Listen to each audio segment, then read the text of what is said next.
Hello दोस्तों, नमस्कार। एक बार फिर स्वागत है आपका दिव्यांश एजुकेशन चैनल में। दोस्तों, अगर चैनल पर पहली बार आए हैं तो प्लीज़ चैनल को सब्सक्राइब जरूर करें। दोस्तों, जैसा कि आप देख रहे हैं, शिक्षक पदवृद्धि संबंधी बड़ी अपडेट। जी हाँ दोस्तों, वर्ग 2 एवं 1 में दोस्तों जो उपेक्षित विषय रह गए हैं, जिनको दोस्तों आप जानते हैं, हिंदी, समाज विज्ञान, संस्कृत वगैरह। संस्कृत में एक प्रकार से संतुलित वैकेंसी थी, लेकिन दोस्तों साइंस, सोशल साइंस और हिंदी में दोस्तों और उर्दू सब्जेक्ट में दोस्तों बहुत ही कम वैकेंसी आई थी। एक तरफ तो सरकार बोलती है कि हम मेडिकल की पढ़ाई भी हिंदी में करवाने जा रहे हैं, और एक तरफ दोस्तों जो प्राइमरी लेवल से लेके हाई स्कूल लेवल तक दोस्तों आप हिंदी को उपेक्षित विषय में रख रहे हैं, हिंदी के आप पद नहीं निकाल रहे हैं। तो किस प्रकार से आप किस मुंह से बोल सकते हैं कि हम हिंदी में मतलब हिंदी में हम अपनी शिक्षा व्यवस्था को अपनाने जा रहे हैं। तो दोस्तों ये सिर्फ और सिर्फ सरकार सुर्खियां बटोरना चाहती है पूरे उसमें भारत में कि हमने ऐसा कर दिया, ये कर दिया, और जो स्थिति अगर दोस्तों हकीकत देखी जाए तो कुछ और ही है। दोस्तों इसी संबंध में एक अपडेट निकल कर आई है, इसमें बात करने वाले हैं। और वर्ग 2 में दोस्तों तृतीय काउंसलिंग होगी, इस संबंध में भी दोस्तों हम बात करने वाले हैं। वर्ग 2 एवं 1 में अतिरिक्त सूची वालों का दोस्तों सबका चयन होगा, इस संबंध में भी बात करेंगे। वर्ग 3 वेटिंग लिस्ट दोस्तों क्लियर होगी, इस संबंध में हम बात करने वाले हैं, तो आप वीडियो को पूरा जरूर देखें।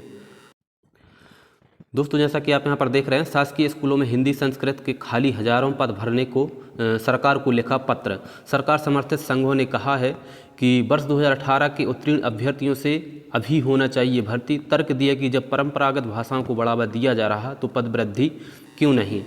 और दोस्तों यहाँ पर आप देखेंगे, प्रदेश के सरकारी स्कूलों में हजारों की संख्या में रिक्त पद पड़े संस्कृत और हिंदी विषय के पदों को भरने के लिए सरकार समर्थित कर्मचारी संघों ने शासन को पत्र लिखा है। तर्क दिया है कि यह दोनों ही भाषाएं हमारी धरोहर हैं, सीएम स्वयं इन भाषाओं को बढ़ावा दे रहे हैं, तो फिर इन सब्जेक्ट के खाली पदों को 2018 की परीक्षा से उत्तीर्ण अभ्यर्थियों से भरा जाना चाहिए। इसके बाद सरकार नवीन भर्तियां करे। सरकार समर्थित मध्य प्रदेश राज्य कर्मचारी संघ के अध्यक्ष विश्वजीत सिसोदिया का कहना है कि वर्ष 2018 में 10 साल बाद परीक्षा आयोजित की गई थी। इस परीक्षा में इन दोनों विषयों के अभ्यर्थियों को बड़ी संख्या में उत्तीर्ण हुए, लेकिन इन्हें नियुक्तियां नहीं मिल पाई हैं। सिसोदिया का तर्क है कि विभाग ने अभी तक माध्यमिक और उच्च माध्यमिक शिक्षक परीक्षा में सर्वाधिक अंग्रेजी विषय को महत्व दिया है, जबकि हमारी सरकार हिंदी भाषा जैसी भाषा को बढ़ावा देने के लिए मेडिकल की पढ़ाई भी अंग्रेजी को हटा चुकी है।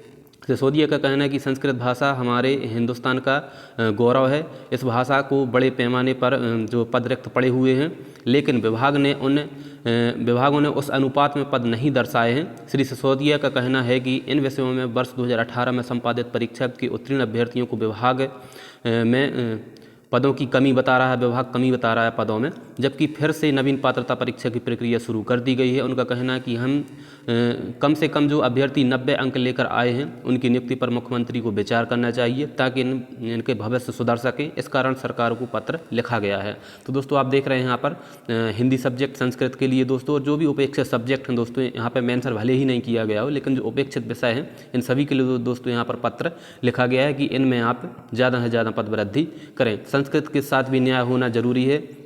महर्षि पतंजलि संस्कृत संस्थान में उपनिदेशक एवं आरएएस के अनुपांगिक मध्य प्रदेश शिक्षक संघ प्रदेश महामंत्री छत्रवीर सिंह राठौर का कहना है कि विभाग को पोर्टल पर पारदर्शी तरीके से खाली पद प्रदर्शित करना चाहिए। श्री राठौर का कहना है कि खासकर मिडिल और हाई स्कूल में संस्कृत के बड़े पैमाने पर पद हैं जो खाली हैं। लंबी प्रतीक्षा के बाद सरकार ने वर्ष 2018 में परीक्षा तो करवाई, लेकिन नौकरी की आस लगाए बेरोजगारों के साथ न्याय नहीं हो पाया है। राठौर के अनुसार संस्कृत हमारी देवभाषा है, जिसमें संस्कारों का सृजन होता है, जबकि इसी भाषा की उपेक्षा की जा रही है। उन्होंने पत्र के माध्यम से सरकार को ध्यान दिलाया है कि भाषा में हजारों निर्धन अभ्यर्थियों ने मेहनत से पढ़ाई कर सफलता पाई है। सीएम को निर्णय लेना चाहिए कि जिनसे अभ्यर्थियों कि कम से कम 90% अंक अर्जित किए हैं उनका चयन होना चाहिए। इसी के कारण शासन को पत्र लिखा गया है। पद वृद्धि के लिए लड़कर थक चुके हैं। तो निगम ने दोस्तों कहा कि परीक्षा उत्तीर्ण बेरोजगार संघ की अध्यक्ष ममता निगम कहती हैं कि विभाग इन विषयों में कह रहा है कि पद नहीं है, जबकि दूसरी ओर नवीन भर्तियों के लिए विज्ञापन जारी कर दिया गया है। उनका कहना है कि जब विभाग के पास पद नहीं है तो फिर नवीन भर्तियों की जो प्रक्रिया क्यों शुरू की जा रही है। ममता निगम का कहना है कि नवीन पात्रता परीक्षा से पहले वर्ष 2018 में उत्तीर्ण अभ्यर्थियों का चयन होना चाहिए। बेरोजगार अभ्यर्थियों रीता वाजपेयी, अंजना गुप्ता, अंकुश चौरसिया, प्रशांत सक्सेना सहित अन्य ने भी यही मांग उठाई है। तो दोस्तों लगातार पद वृद्धि की मांग उठ रही है। तो दोस्तों पद वृद्धि होना ही चाहिए। जो उपेक्षित सब्जेक्ट रह गए हैं इंग्लिश और मैथ्स को छोड़कर दोस्तों सभी विषयों में पद वृद्धि वर्ग 2 में होना चाहिए। वर्ग 1 के पदों में भी जो उपेक्षित रह गए हैं उनमें भी पद वृद्धि होना चाहिए। और दोस्तों थर्ड काउंसलिंग की मांग भी लगातार जारी है। थर्ड काउंसलिंग की मांग भी दोस्तों लगातार जारी है। तो थर्ड काउंसलिंग भी दोस्तों वर्ग 2 और 1 में दोस्तों पूरे चांस बन रहे हैं थर्ड काउंसलिंग होने की, क्योंकि आपने देखा होगा बहुत से कैंडिडेट्स के दोस्तों जो पहले से नियुक्ति पा चुके हैं उनकी दोस्तों नियुक्ति पर यहाँ पर रोक लगा दी गई है। और दोस्तों आपको वर्ग 2 की लिस्ट भी देखने को मिल जाएगी आज दोस्तों। पूरी 100% संभावना है, 100% दोस्तों संभावना है कि आज आपको वर्ग 2 की मेरिट लिस्ट देखने को मिल सकती है। और दोस्तों तृतीय काउंसलिंग भी होने की पूरी संभावना रहेगी, क्योंकि दोस्तों मैंने खुद पूरा एनालिसिस किया है कि जो हिंदी विषय है दोस्तों, हिंदी में दोस्तों जो लोग पहले नियुक्ति पा चुके हैं ट्राइबल में, क्योंकि दोस्तों ट्राइबल में लगभग 400 के आसपास पद थे, 350 के आसपास। तो दोस्तों जो लोग ट्राइबल में नियुक्ति पा चुके थे, जबकि डीपीआई में मात्र 100 पद थे, तो उन्हीं के दोस्तों पूरे के पूरे जो ट्राइबल वाले लोग हैं और जो अभी दोस्तों डीपीआई की वैकेंसी 300 निकली थी, सभी का नाम उसमें रिपीट हुआ है। नए कैंडिडेट्स को दोस्तों बिल्कुल भी शामिल उसमें नहीं किया गया है, गेस्ट को छोड़कर। बाकी नॉन गेस्ट में दोस्तों कोई भी कैंडिडेट शामिल नहीं हो सके हैं। तो पूरे के पूरे दोस्तों यहाँ पर नाम रिपीट हैं, जिससे हिंदी सब्जेक्ट दोस्तों और अन्य सब्जेक्ट मैथ्स वगैरह सब में वहाँ पर पद खाली रहने वाले हैं। तो दोस्तों तृतीय काउंसलिंग की पूरी संभावना बन रही है कि आपकी तृतीय काउंसलिंग भी हो सकती है। और दोस्तों जो प्रतीक्षा सूची में भी हैं वर्ग 2 में, कि हो सकता है दोस्तों ज़्यादा लोगों को लिया था, सूची में भी लिया था, चयन सूची और प्रतीक्षा सूची जो अतिरिक्त सूची जारी की गई थी उनमें ज़्यादा लोगों को लिया। तो दोस्तों उनकी तो पूरी संभावना यहाँ पर कि उनका सिलेक्शन दोस्तों हो ही जाएगा। और पदवृद्धि अगर दोस्तों होती इन सब्जेक्ट में तो तृतीय काउंसलिंग भी दोस्तों होकर ही रहेगी। और दोस्तों यह मांग लगातार जारी रहेगी। भले ही आपका नोटिफिकेशन जारी हो चुका है वर्ग 1-2 का, लेकिन दोस्तों इस भर्ती को बंद नहीं किया जा सकता, यह भर्ती अभी चलती रहेगी। भले ही आपका नोटिफिकेशन जारी हो चुका हो, उससे कोई असर नहीं पड़ता। आपकी वैकेंसी हैं जो बचेंगी तो उस पर दोस्तों नियुक्ति आपकी होगी ही। और दोस्तों इसी प्रकार है जो वर्ग 1-2 की जो अतिरिक्त सूची में सबका चयन हो जाएगा जो अतिरिक्त सूची में है, क्योंकि पद खाली बच रहे हैं नाम रिपीटेशन की वजह से।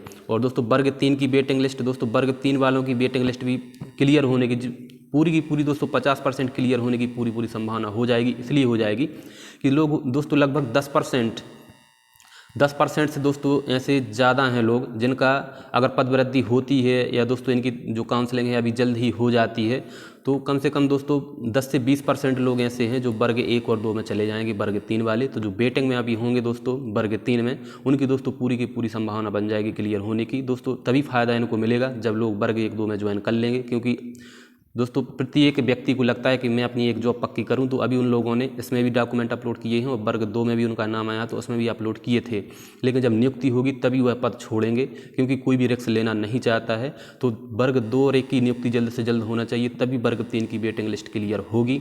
तो दोस्तों अगर ये लोग यहाँ पर जाते हैं, पदवृद्धि होती है और भी, तो वर्ग 3 को इसका सीधा असर दोस्तों इस पर पड़ेगा। और वर्ग 3 वालों की जो अभी वेटिंग लिस्ट है पूरी की पूरी क्लियर हो जाएगी और सेकंड काउंसलिंग में फिर बहुत ज़्यादा कट ऑफ कम चली जाएगी।